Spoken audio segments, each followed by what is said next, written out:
नमस्कार मंडळी. तर आज आपण करणार आहोत कोथिंबीरीचे धपाटे. यासाठी मी एक जोडी कोथिंबीर निवडून घेतलेली आहे. चांगली स्वच्छ पाण्याने धुवून घ्या.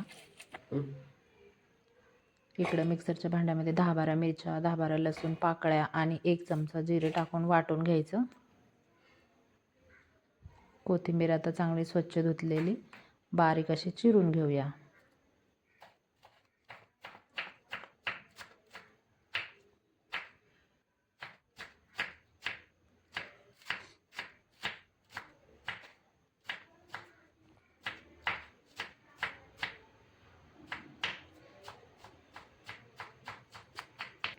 कोथिंबीर चिरून झालेली, याच्यामध्ये एक बारीक चिरलेला कांदा, वाटलेली मिरची,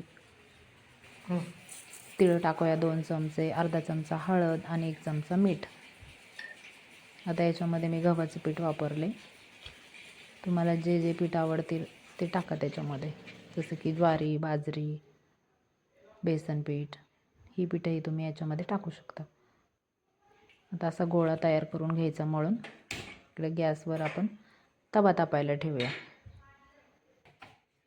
एक रुमाल घ्यायचा आहे सुती आणि ओला करून घ्यायचा आहे पूर्ण, आणि असा एक गोळा काढून घ्यायचा पिठाचा आणि तो थापत जायचा. आता याला पाणी लावूनच थापावं लागेल, तसं काही थापले जाणार नाही. तो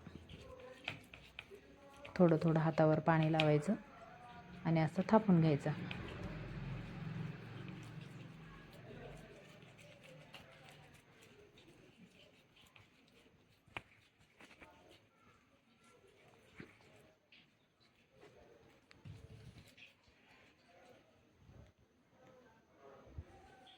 तर तापलेल्या तव्यावर तेल टाकूया थोडं आणि हा धपाटा याच्यामध्ये टाकूया.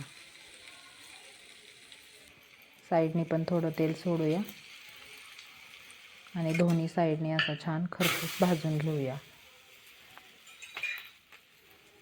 खूप टेस्टी लागतात हे धपाटे. एकदा नक्की करून पहा. आणि अशाच नवनवीन रेसिपीसाठी माझ्या ऑलराऊंडर वंदना चॅनलला लाईक करा, शेअर करा, सबस्क्राईब करा. धन्यवाद.